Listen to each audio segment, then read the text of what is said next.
Hello, everyone. My name is Father John Burns. I'm a priest to the Archdiocese of Milwaukee, and I just would like to share a few reflections with you on a situation, let's call it an opportunity in the church, that I really think if we pour some energy and attention into, we'll see some dramatic change and renewal within the church. What I've been praying with lately, especially, is the diminishment of the presence of one particular part of the body or the system that used to be there and is not there in the way that it was.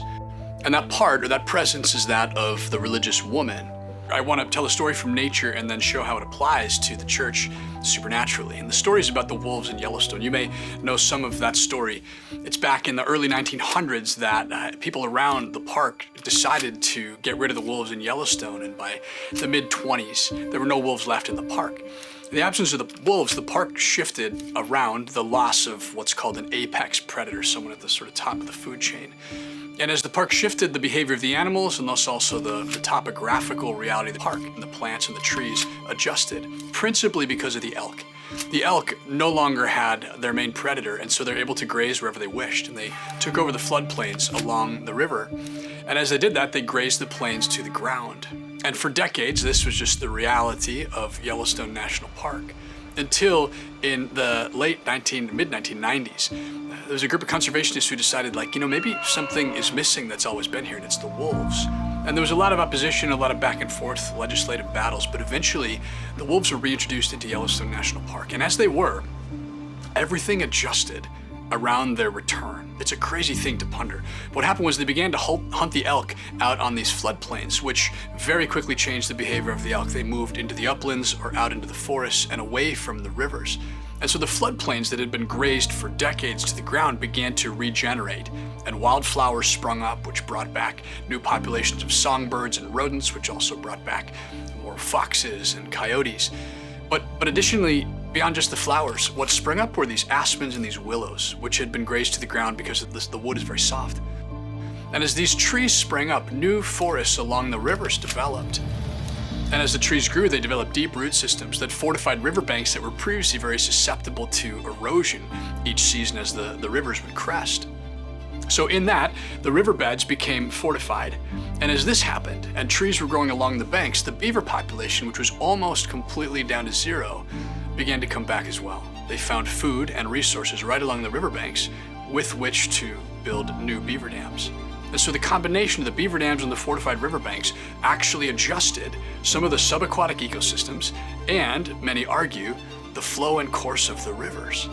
All because the wolves were reintroduced back into the food chain and into the ecosystem of Yellowstone National Park. It's called a trophic cascade, if you like systems theory and ecosystems. It's worth taking a look at, and it's a very beautiful witness to the importance of how systems fit together in nature, and then by extension, what that can tell us about how systems fit together supernaturally. So to apply that to the church, we know from Scripture, divine revelation, that the church is also a system. It's a body composed of many parts.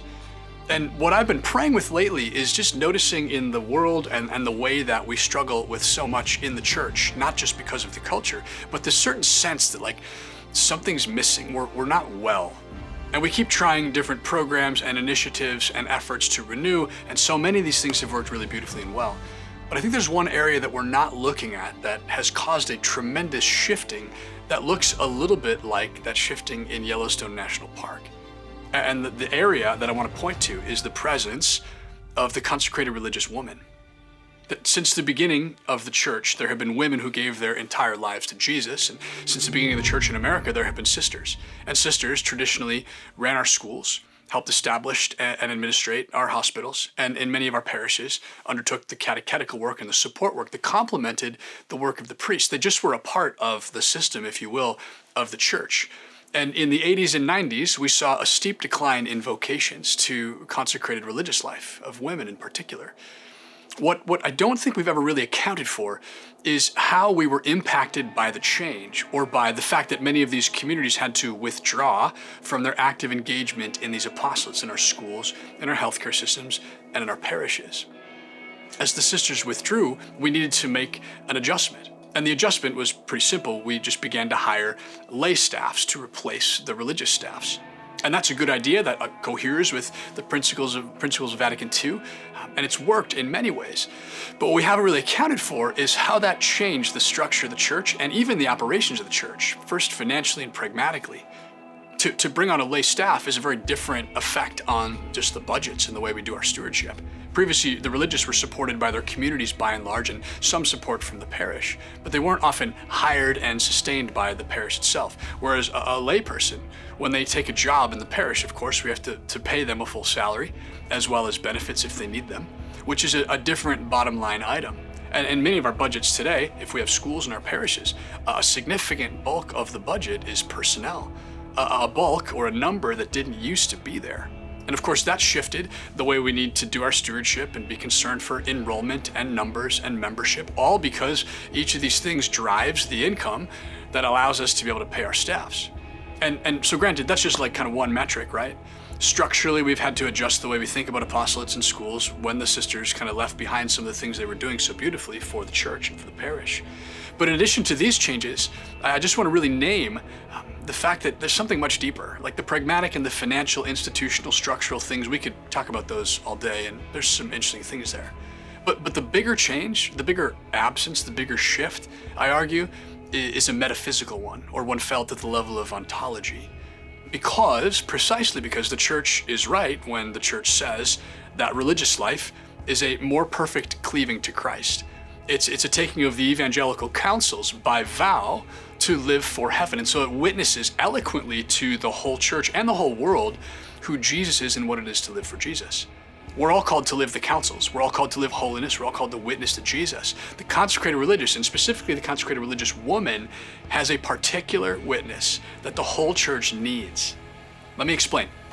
Let's do a little bit of Ephesians 5. When you look at the way that Paul is teaching about marriage, he explains that man and woman should sort of understand each other the way that Christ and the church are related. And he goes back and forth talking about the need for the man to love his wife the way that Christ loved the church, the way the woman should receive that love and respond to it the way the church receives the love of Christ and responds to it.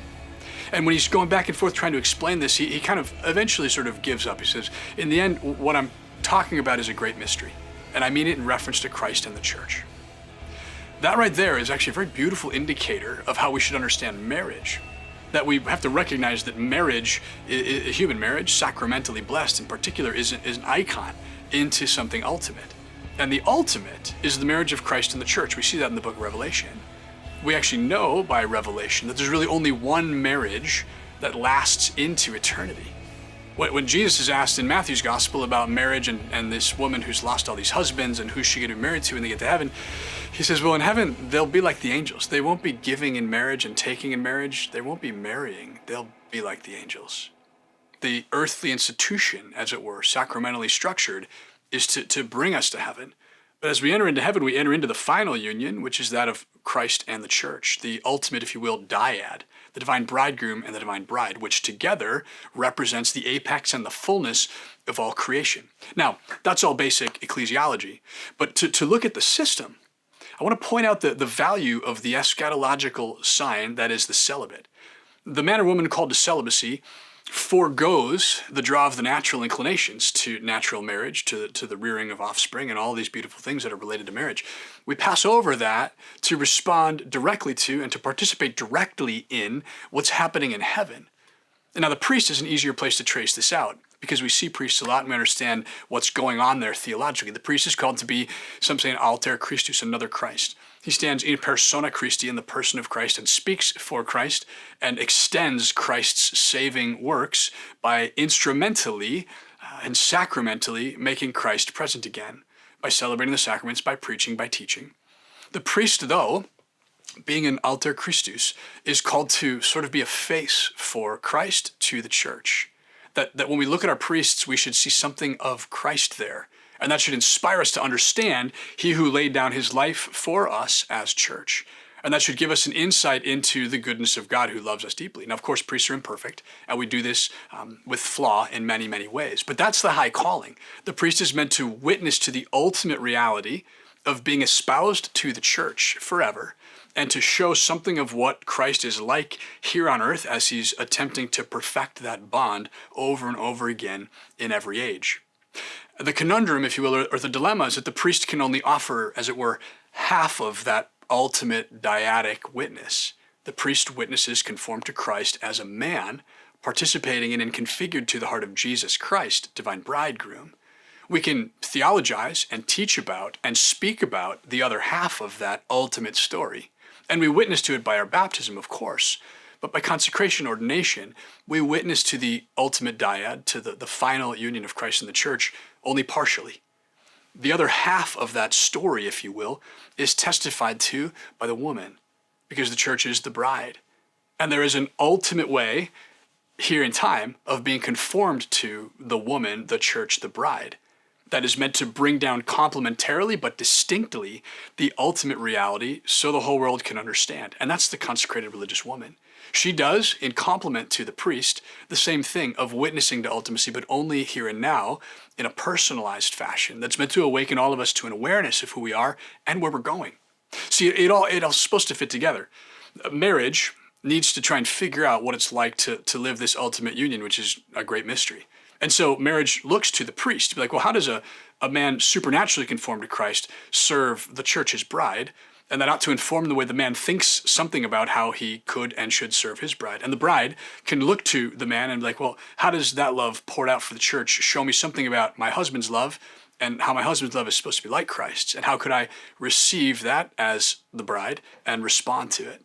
That looking at holy priests, marriage benefits learning something about Christ, the divine bridegroom.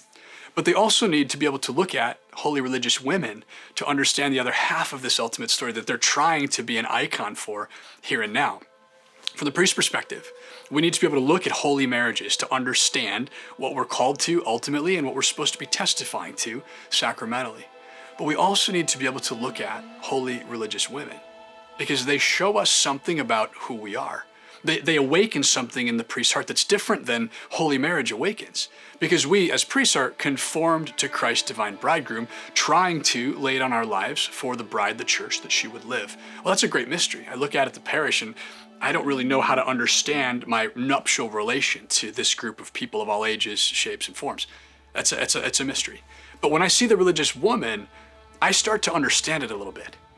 When the priest sees the religious woman, he's seeing something of a face for that ultimate bride. And the way he's able to strive to be holy, to serve her, to bless her, he starts to understand something about his own heart as conformed to Christ. Now, of course, she's not his bride. The church is his bride in the heart of Jesus Christ. But she puts a face to the church. She puts a face to the Blessed Virgin Mary. She puts a face to the ultimate feminine part of this beautiful heavenly reality. And when that's missing, priests are confused about who they are and who they're for. Marriage is actually also confused about who the priest is and who he's for. And everybody is sort of looking around trying to figure out this great mystery without half of the help that we were intended to have. Additionally, as a friend has written in a recent essay, when the priest doesn't have the complement often present in the parish, he stumbles into feeling like a single parent, trying to run a home and trying to administrate and figure everything out, all on his desk, on his heart, on his mind. Something is awakened in the heart of the priest, as in the heart of the layperson, when they see the face, the heart of Mary, the face, the heart of the bride. And you see this just anecdotally whenever you go out in public and you do come across a religious woman in her habit. Everybody kind of turns and looks, or you notice that people are attending to this woman in a different way than they're attending to anyone else, even than the priest, if there's a priest there.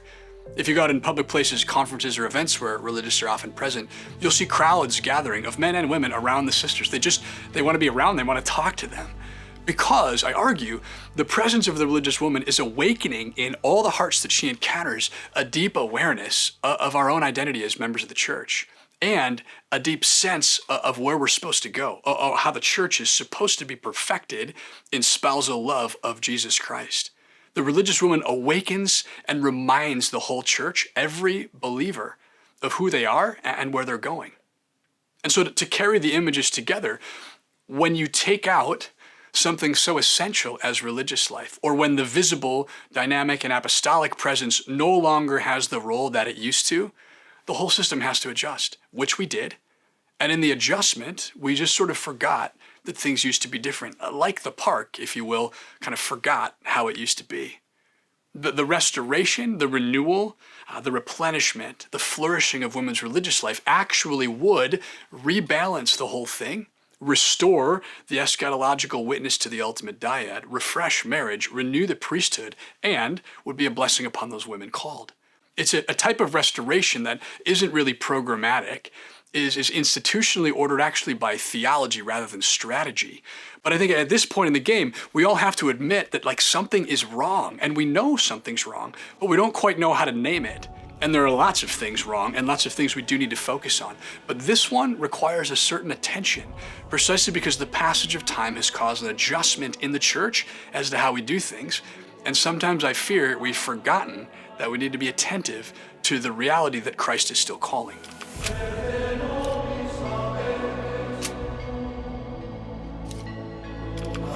First time I went to a Steubenville Youth Conference, I remember at the end of the conference on the last day's mass, there's this vocations call. And after this beautiful weekend, the young men and women are invited to consider giving their lives to Christ formally by consecration.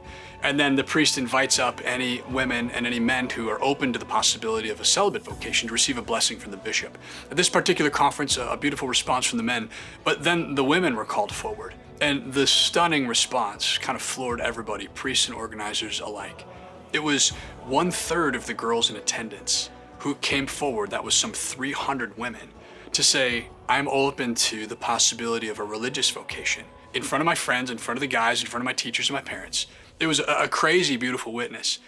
But what was shocking about it is that as the bishop was giving his blessing, I remember looking around the entire arena, and there was not a single consecrated religious woman in the house to point them to say, hey, this is what it could look like, or this is someone to talk to, or this is just a witness to what maybe Jesus is doing in your heart. There was nowhere to point them. And I remember being righteously upset that as these girls go home, they're all going to say, well, something happened there. It was powerful. No one asked me about it again. I didn't know what to do about it, so I did nothing about it. And that unexamined question, they often will carry with themselves for decades. I took it to my archbishop. We had a beautiful conversation. I said, I think we've forgotten that for decades, we took care of the men discerning priesthood, and the religious women took care of the women. For decades, we just presumed that someone could be taking care of that because they always did.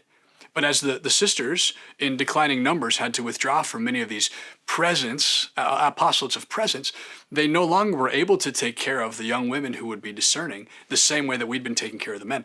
And for, I would say, maybe decades in some places, we have not had someone with an eye on this dilemma. I brought this to our auxiliary bishop, and he said, you know what?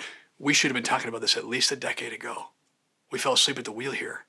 And that's kind of my fear, is that maybe a lot of us just forgot that someone's not necessarily taking care of these women the way that we're taking care of the men. Now, we've got this other dynamic that's going on, which is also exciting and challenging.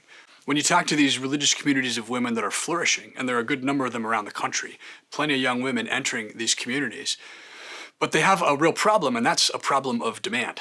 They are asked by bishops, by parishes, by pastors all around the country to send sisters to establish a presence again where the sisters used to be, because everybody knows, I miss the sisters, let's get the sisters back. Father, can we have sisters? So these priests and these bishops reach out, and they add their names to a long, long waiting list. Some of these communities have waiting lists of hundreds of dioceses, parishes, and schools asking for sisters.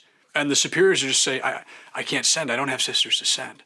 Because sisters don't just grow on trees. It's a vocation. It has to be cultivated. It has to be discerned. Then there has to be all this formation that goes on, all these layers that look a little bit like diocesan seminary, but they're also quite different. They have their own texture and nuance, and it's very sacred, but requires a good deal of formation before these sisters are ready to send out into another diocese or parish to establish an apostolate. And so we're sitting in this conundrum here. We have a lot of religious communities greatly in need of vocations. And we have a lot of young women who say, I believe I'm called, but I don't know what to do about it.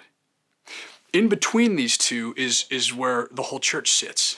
In between these two is where we actually have all this opportunity to start thinking differently, strategically, programmatically, theologically, spiritually, and make some adjustments maybe to the way that we ponder how we could support these communities and how we could be attentive on the ground to what Jesus is actually saying in the hearts of some of these young women. After that conference, I went out and visited with one of the major superiors of a community that's doing really well. And she said, Father, for us, we need your help in ways that I'm not sure that you realize. We are structured charismatically.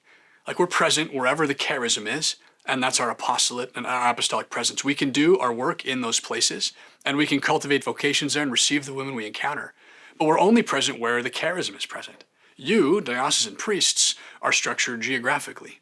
Wherever there's space, there's a parish, there's a diocese. You're everywhere, where only in a few places are our sisters. And that gap, if we could figure out how to bridge that gap, she said, would change the way that all of us look at the situations we're looking at. And that's kind of been haunting me ever since that conversation. It's like, what would it look like for us on the ground to start thinking about women's vocations differently? To recognize that in many of our dioceses, someone used to take care of this and they don't. In some of our dioceses, we have taken good attentiveness to this question and placed people in these areas. But it might just be one person assigned or a volunteer. Or before it was all of the sisters who were present in our diocese, talking about this in all of the classrooms, with all of the families, in the whole church. I mean, the shift there is tremendous, and it's no wonder that we've seen the impact, as it were, in vocational numbers. But I just remain convinced that this is not just an idea, and that conference wasn't a flash in the pan. Here's why. I was back at that same venue, but 4 years later, so the students had changed over, and I wasn't sure how it would go. I anticipated a strong response, like the last time. I didn't anticipate that even as the culture's changed more, and many of these parishes and communities have even less sisters than they did 4 years ago, that the response would increase. Where the first time 4 years ago, it was 300 girls who came forward. This time, it was 500 girls. It was half the women at the conference who were willing to say, I'm open to Jesus Christ and to a religious calling. I mean, our minds were blown. And it just reinforces this awareness that like something is happening right now. As the Lord awakens in the hearts of these young women who often have never seen a woman inhabit the possibility of a calling. And that falls to us to steward well the work of Jesus Christ in those hearts. Yes, the sisters have this competence and this set of duties, and it's their proper arena to cultivate these vocations.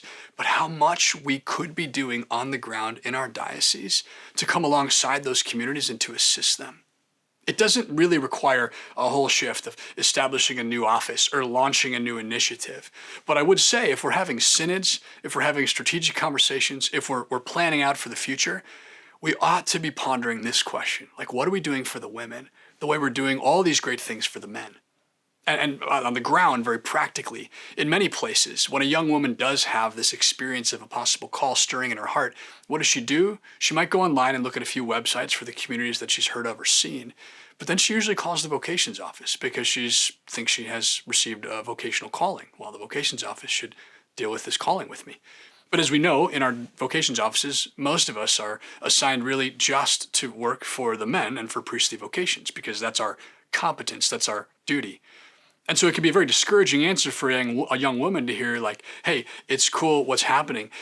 Here's a book, but I really just work for the priests and I don't have the resources or the time to do anything else. And what a heartbreaking response, but unfortunately it comes from all of us because we have too much to do already.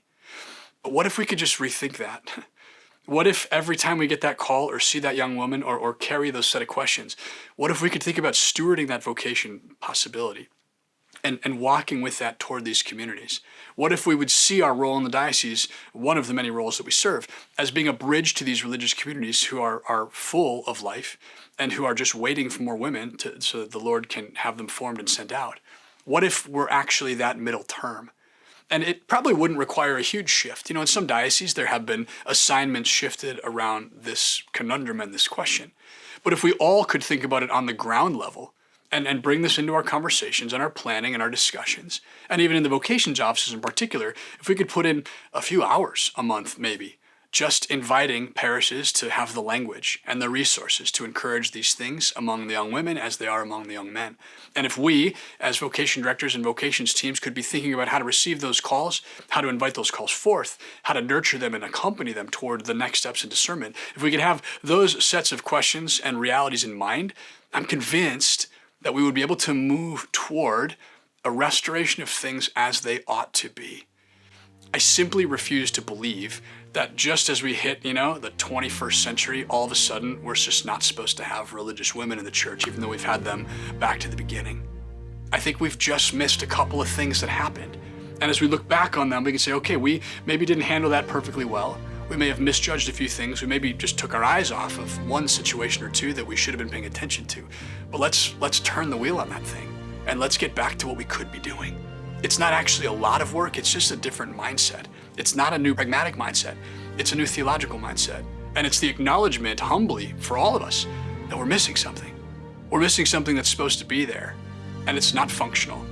It's actually theological. We're missing the witness to the bride.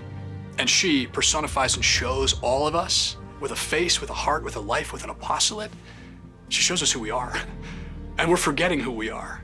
And what an opportunity to remember, in fidelity to that call of the prophets all through the Old Testament, who God is and who we are as his people, called into covenantal love to be fruitful for the nations.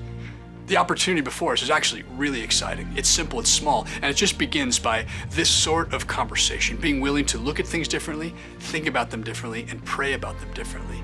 From there, the conversations that'll come out of these sets of ponderings, I hope we'd be able to develop some pretty cool ideas and some pretty cool initiatives around thinking differently, completely, about what it means to renew a church that is so much in need of renewal, and to welcome the grace of the Holy Spirit to finish what has begun so wonderfully in the hearts of many of these young men and women.